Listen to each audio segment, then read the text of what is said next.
Hey guys, welcome back to the channel business management की unit 3 हम इस video में कंटिन्यू करेंगे। इससे पहले वाले पार्ट में हमने जाना रिक्रूटमेंट का मीनिंग, उसके साथ हमने बात करी थी सोर्सेज ऑफ रिक्रूटमेंट की, जिसमें दो सोर्सेज थे, एक तो इंटरनल सोर्स और एक एक्सटर्नल सोर्स। इंटरनल सोर्स में दो तरीके से होते हैं, हमारा इंटरनल जो रिक्रूटमेंट होता है वो दो तरीके से होता है, एक तो ट्रांसफर और एक प्रमोशन। नंबर 2 जो हमारा सोर्स था वो था एक्सटर्नल सोर्स, राइट। तो ये तो बात रही इससे पहले वाले पार्ट की। उम्मीद करता हूँ वो पार्ट आपने देखा होगा।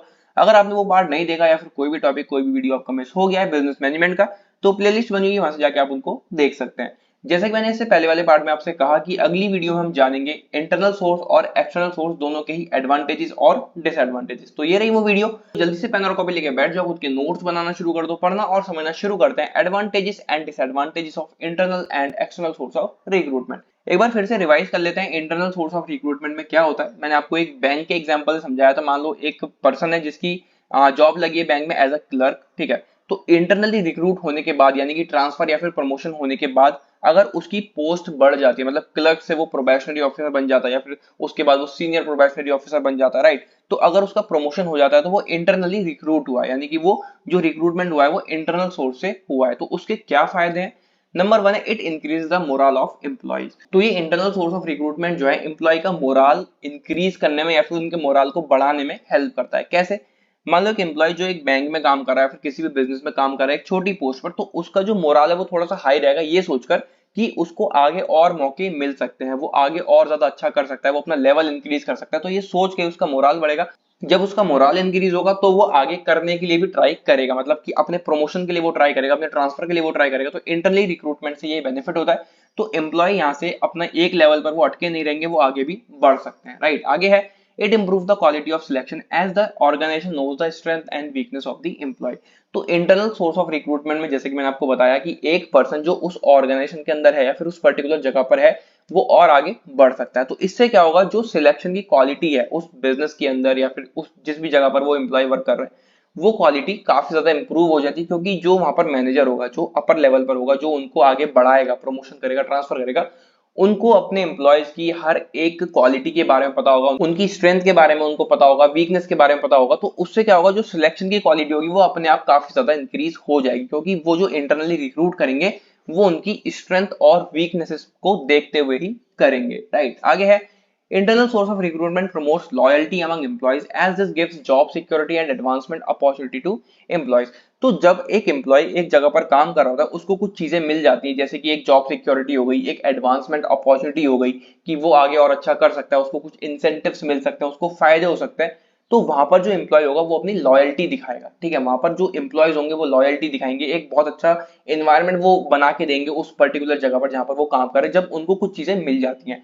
तो इंटरनल सोर्स ऑफ रिक्रूटमेंट आपको ये चीज देता है, आपको जॉब सिक्योरिटी देता है, आपको एडवांसमेंट देता है, आपको अपॉर्चुनिटी देता है कि आप आगे और कुछ कर सकते हो। तो अल्टीमेटली जो वहां पर एम्प्लॉयज हैं वो भी अपना बेस्ट देने की कोशिश करते हैं, क्योंकि उनको पता है मुझे यहाँ पर अच्छी चीजें मिल रही हैं, मैं यहाँ पर और अच्छा आगे कर सकता हूँ अगर मैं अच्छा रहूंगा तो, राइट। तो यहाँ पर भी काफी ज्यादा बेनिफिशियल रहता है हमारा इंटरनल सोर्स ऑफ रिक्रूटमेंट। आगे है it motivates employees to be more responsible and perform better. ये जो हमारा इंटरनल सोर्स ऑफ रिक्रूटमेंट है ये एम्प्लॉयज को मोटिवेट भी करता है कि वो और भी ज्यादा रेस्पॉन्सिबल रहें अपने काम को लेकर, और भी ज्यादा जिम्मेदारी वो निभाएं अपने काम को लेकर, अपने उस ऑर्गेनाइजेशन को लेकर या फिर सारे लोगों को लेकर, जितना भी काम वहां पर वो कर रहे हैं, ठीक है। और ज्यादा बेटर वो अपनी परफॉर्मेंस को करे। तो इस चीज में भी इंटरनल सोर्स ऑफ रिक्रूटमेंट काफी ज्यादा बेनिफिशियल रहता है, ठीक है। तो अब ये तो आप समझ गए होंगे कि मोटिवेशन उसको कैसे मिल रहा है। वही चीज है कि वो इंटरनली रिक्रूट हो सकता है, उसका ट्रांसफर हो सकता है, प्रमोशन हो सकता है। तो वो प्रमोशन और ट्रांसफर कब होगा, जब आप काम में अच्छे होगे, जब आप अपना काम अच्छे से कर रहे होगे, एफिशिएंसी के साथ कर रहे होगे, तब जाके वो प्रमोशन और ट्रांसफर वाली चीजें आती हैं। तो ये चीजें एम्प्लॉय को बहुत ज्यादा मोटिवेट करती हैं, राइट। आगे बात करते हैं disadvantages of internal source of recruitment. अभी तो हमने कुछ फायदे जाने, क्या क्या फायदे होते हैं इंटरनल सोर्स के। अब जानते हैं इसके क्या क्या नुकसान है, ठीक है। जो हर चीज के कुछ ना कुछ फायदे होते हैं, हर चीज के कुछ ना कुछ नुकसान होते हैं। अब नुकसान की बारी आती है। It often lead to inbreeding and discourage new blood from entering an organization। Internal source of recruitment में जो एम्प्लॉय होता है, जो एक छोटी पोस्ट पर काम कर रहा है या फिर एक छोटे लेवल पर काम कर रहा है, वो इंटरनली रिक्रूट होकर थ्रू द प्रमोशन या फिर थ्रू द ट्रांसफर वो एक अच्छे लेवल पर जा सकता है, अच्छी पोस्ट पर वो जा सकता है। तो इससे कहीं ना कहीं जो आउटसाइडर्स है, जो उस बिजनेस के बाहर के लोग हैं, उनके हाथ से वो मौका छिन जाता है। इसके दो रीजन हो सकते हैं। पहला रीजन तो ये कि मान लो एक एग्जांपल लेते हैं, आपकी एक ऑर्गेनाइजेशन है, ठीक है। आपकी ऑर्गेनाइजेशन में बहुत सारे एम्प्लॉयज काम कर रहे हैं। एक एम्प्लॉय का हम एग्जांपल ले रहे हैं जो छोटे लेवल पर काम कर रहा है, लेकिन 3 4 साल 5 साल से वो उस जगह पर काम कर रहा है। अब प्रमोशन हो गया उसका, ठीक है, क्योंकि उसने काफी ज्यादा एक्सपीरियंस गेन कर लिया, काफी ज्यादा नॉलेज है उसको उस पूरे बिजनेस की, जो भी क्राइटेरिया था प्रमोशन के लिए उसने वो भी कंप्लीट कर दिया। तो अब आप एक ऐसे पर्सन को उस पोस्ट पर रखोगे, अपर पोस्ट पर रखोगे, जो ऑलरेडी उस पूरे बिजनेस के बारे में जानता है, उसके अंदर वो रहा है, उस ऑर्गेनाइजेशन के अंदर वो रहा है, सारी नॉलेज उसके पास है, या फिर आप एक ऐसे पर्सन को रखोगे जो उस बिजनेस के बारे में कोई कुछ भी नहीं जानता, वो बाहर से आ रहा है, ठीक है, अभी उसको ट्रेनिंग भी होगी, काफी सारी चीजें हमें उसके साथ करनी पड़ेगी, तो ऑब्वियस सी बात है आप उसको रखोगे जो ऑलरेडी बिजनेस के अंदर है। तो कहीं ना कहीं जो बाहर के लोग हैं, जो न्यू ब्लड है, हो सकता है वो बहुत ज्यादा कैपेबल हो सकता है उसमें नए स्किल्स हो, बहुत ज्यादा उसके पास नॉलेज हो, लेकिन कहीं ना कहीं उसको मौका वो नहीं मिल पाता, राइट। तो ये एक डिसएडवांटेज बन जाता है। आगे बढ़ते हैं। As promotion is based on scrutiny, the major danger being that, आगे बढ़ते हैं। As promotion is based on scrutiny, the major danger being that capable hands may not be chosen. तो जो प्रमोशन होता है वो बेस्ड होता है स्क्रूटिनी पे, यानी कि बहुत ज्यादा देखभाल कर, बहुत ज्यादा ध्यान से सिलेक्ट किया जाता है उन लोगों को। तो यहाँ पर जो सबसे बड़ा खतरा निकल के आता है वो ये है कि जो कैपेबल हैंड्स है, जो वाकई में उस पोस्ट के लिए बहुत कैपेबल है या फिर कर सकते हैं, उनको चूज नहीं किया जाता। The likes and dislikes of the management also play an important role in the selection. जैसे कि मैंने आपको बताया कि आप एक ऐसे पर्सन को पसंद करोगे जो उस बिजनेस के अंदर 3 4 5 साल से है, उसको बहुत अच्छी नॉलेज है उस बिजनेस की, एज कम्पेयर टू जो एक बाहर से पर्सन आ रहा है। उसको आप क्यों लोगे? उसको कोई नॉलेज आपके बिजनेस की नहीं है, अभी उसको आप ट्रेनिंग दोगे, उसको बहुत सारी चीजें आप सिखाओगे, तो 3 4 साल 5 साल का एक्सपीरियंस गेन करे जो इंसान बैठा है, उसको चूज वहां पर किया जाएगा। An adequate supply of qualified applicants may not be able to get inside the organisation. जिनके पास एक नॉर्मल सी एक नॉलेज होती है, स्किल्स होते हैं, कैपेबिलिटीज होती हैं, उनको चूज नहीं करा जाता, बल्कि चूज किसको करा जाता है? जो पर्सन उस बिजनेस के अंदर है, काफी समय से वो नॉलेज गेन कर रहा है, सारी चीज उसको पता है, सारे प्रोसीजर्स, पॉलिसीज, जितनी भी चीजें उस बिजनेस के अंदर होती हैं उसको सब कुछ पता है, तो वो प्रमोट हो जाता है। लेकिन जो बाहर के लोग हैं, जो आउटसाइडर्स हैं, वो उस बिजनेस के अंदर एंटर नहीं कर पाते। तो सिमिलर पॉइंट्स थे दोनों। तो ये कुछ डिसएडवांटेजेस थे हमारे इंटरनल सोर्स ऑफ रिक्रूटमेंट के। आगे बढ़ते हैं। Advantages of external source of recruitment. External source of recruitment में हमने जाना कि जो बाहर के लोग हैं, ठीक है, एक ऑर्गेनाइजेशन के अंदर बाहर से लोग आ रहे हैं, चाहे वो एडवर्टाइजिंग के थ्रू आ रहे हो, चाहे जो एम्प्लॉयज उस बिजनेस के अंदर काम कर रहे हो उनके कोई रिश्तेदार हो, उनके कोई फ्रेंड्स हो, ठीक है, वो लोग अंदर आ रहे हैं, तो वो सारे एक्सटर्नली रिक्रूट होकर उस बिजनेस के अंदर आते हैं, राइट। तो उसके क्या क्या फायदे होते हैं? नंबर वन है, it provides the requisite types of personnel for an organisation having skill, training and education up to the required standard. तो ये काफी ज्यादा अच्छा बेनिफिट है एक्सटर्नल सोर्स ऑफ रिक्रूटमेंट का। हमने इसमें जाना था कि एडवर्टाइजिंग के थ्रू हम एक्सटर्नली रिक्रूट करते हैं, तो उसी को एक एग्जांपल लेते हैं। मान लो एक एडवर्टाइजिंग निकली एक ऑर्गेनाइजेशन से कि उनको एक ऐसा पर्सन चाहिए एक ऐसी पोस्ट के लिए जिसको कंप्यूटर की बहुत अच्छी नॉलेज हो, ठीक है, उसको इंग्लिश बहुत अच्छे से बोलनी आती हो, उसको कम्युनिकेशन स्किल्स बहुत ज्यादा अच्छे हो, राइट। तो ये कुछ उनके क्राइटेरिया है या फिर ऐसी कुछ उनकी रिक्वायरमेंट है, ऐसा पर्सन उनको चाहिए।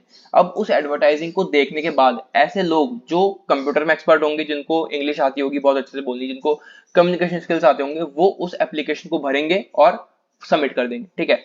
तो एक्सटर्नल सोर्स ऑफ रिक्रूटमेंट में आपको डायरेक्ट वैसे ही लोग मिलते हैं जो आपकी रिक्वायरमेंट होती है। अब जिसको कंप्यूटर आता ही नहीं होगा, जिसको इंग्लिश बोलनी नहीं आती होगी, जो कम्युनिकेशन स्किल्स में अच्छा नहीं होगा, क्या वो उस एप्लीकेशन को भरेगा? नहीं भरेगा, क्योंकि एक ऑर्गेनाइजेशन एक वैकेंसीज निकाल रही है अपनी, राइट। तो उसको वही लोग भरेंगे जिनके अंदर कैपेबिलिटीज होंगी, जिनके अंदर वो रिक्वायर्ड स्किल्स होंगे। तो अल्टीमेटली यहाँ पर कहने का मतलब ये है कि जो रिक्वायरमेंट कंपनी मांग रही है उसको एग्जैक्ट वही रिक्वायरमेंट्स मिल रही है। 10 20 50 लोग, जितने भी लोग इनके पास ये स्किल्स होंगे, वो उस एप्लीकेशन को भरेंगे। उसके बाद उनका एक पूरा प्रोसेस चलेगा उनको सिलेक्ट करने का, तब उनको सिलेक्ट कर लिया जाएगा। तो ये एक एडवांटेज बन जाता है एक्सटर्नल सोर्स ऑफ रिक्रूटमेंट का। आगे बढ़ते हैं। The best selection can be made since the recruitment is done from the large market. तो अगर हम एक लार्ज मार्केट की बात करें, एक लार्ज मार्केट यानी कि एक बाहर का पूरा बड़ा एरिया, और एक्सटर्नल सोर्स ऑफ रिक्रूटमेंट में यही होता है कि हम अपने एम्प्लॉयज के जो भी फ्रेंड्स हैं, जो भी रिलेटिव्स हैं, उनको बुला सकते हैं। तो एक बहुत बड़ा मार्केट हमारा निकल के आता है एक्सटर्नली अगर हम रिक्रूट करें लोगों को, तो वहां से एक बेस्ट सिलेक्शन हमारा बन सकता है, क्योंकि आज के समय में हमारे पास इतनी सारी अपॉर्चुनिटीज हैं कि बहुत सारी चीजें हम सीख सकते हैं एक ही समय पर, राइट। तो वहीं से हम पता लगा सकते हैं कि एक बहुत बड़ा मार्केट है, बहुत सारे हमें जितने भी लोग की जरूरत है, जितने भी स्किल्स की हमें जरूरत है, वो हमें बहुत इजीली मिल सकते हैं, ठीक है। आगे बढ़ते हैं। In the long run external source proves economical because potential employees do not need extra training for their job। तो अगर हम लॉन्ग रन की बात करें, अगर हम एक लंबे समय को देखें, एक आगे फ्यूचर को देखते हुए हम चले, तो एक्सटर्नल सोर्स ऑफ रिक्रूटमेंट जो है वो काफी ज्यादा इकोनॉमिकल साबित होता है। इकोनॉमिकल यानी कि कम पैसों में हमारा काम हो जाए। तो ऐसा ये प्रूव करता है, क्योंकि जो पोटेंशियल एम्प्लॉयज हैं, हमने कहा है कि हमें कंप्यूटर में एक्सपर्ट एक पर्सन चाहिए, हमें ऐसा पर्सन चाहिए जो जिसे इंग्लिश आती हो, ठीक है, उसके कम्युनिकेशन स्किल्स अच्छे हों। तो जो हमने स्किल्स रखे हैं, जो हमारा क्राइटेरिया है, उसको देखते हुए ही लोग आएंगे, और हमें उनको कोई भी ट्रेनिंग नहीं देनी, क्योंकि हमने पहले उनको बता दिया कि ये चीजें उनमें होनी चाहिए। जब उनमें ये चीज होंगी तो वो एप्लीकेशन को भरेंगे, और जो चीजें हमें चाहिए थी वही चीजें जब हमें मिल गई तो हम उनको ट्रेनिंग क्यों देंगे, हमें उनको कोई ट्रेनिंग नहीं देनी है, राइट। तो इकोनॉमिकल भी साबित होता है हमारा एक्सटर्नल सोर्स ऑफ रिक्रूटमेंट। ये तो हो गए इसके कुछ एडवांटेजेस या फिर फायदे। आगे बात करते हैं इसके क्या क्या नुकसान है या फिर क्या क्या डिसएडवांटेजेस हैं। नंबर वन है the biggest downside of an external recruitment drive is the time taken to fill open positions. एक जो काफी बड़ा डिसएडवांटेज यहाँ पर निकल के आता है वो ये है कि काफी ज्यादा टाइम लग जाता है जो भी पोजीशंस है, जो भी वैकेंसीज हैं उनको भरने के लिए।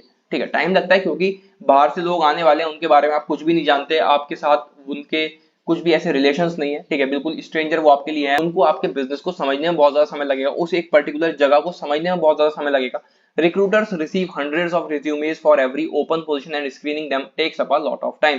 और एक रीजन ये भी है कि जो रिक्रूटर्स हैं, जो रिक्रूट करते हैं लोगों को, उनके पास एक ही पोस्ट के लिए हंड्रेड्स ऑफ रिज्यूम्स आते हैं। हर एक पोजीशन जो भी उन्होंने वैकेंसी निकाली, जो भी पोजीशन उन्होंने निकाली है, और उनको स्क्रीनिंग करते हैं, उसके बाद काफी ज्यादा समय उसमें लग जाता है उनको सिलेक्ट करने में। क्योंकि अगर 2-4 वैकेंसीज हैं तो उसमें आप 200, 200, 300 लोगों को कैसे ला सकते हो, उसमें से आपको 2-3 ही तो लाने हैं, ठीक है, जितनी पोस्ट है उतने तो लोग आपको लाने, तो उसमें से आपको सिलेक्ट करना पड़ता है, जिसमें काफी ज्यादा समय लग जाता है। आगे है, it is possible that your new hires may not be able to adapt to their new working environment and break the ice with their new team members.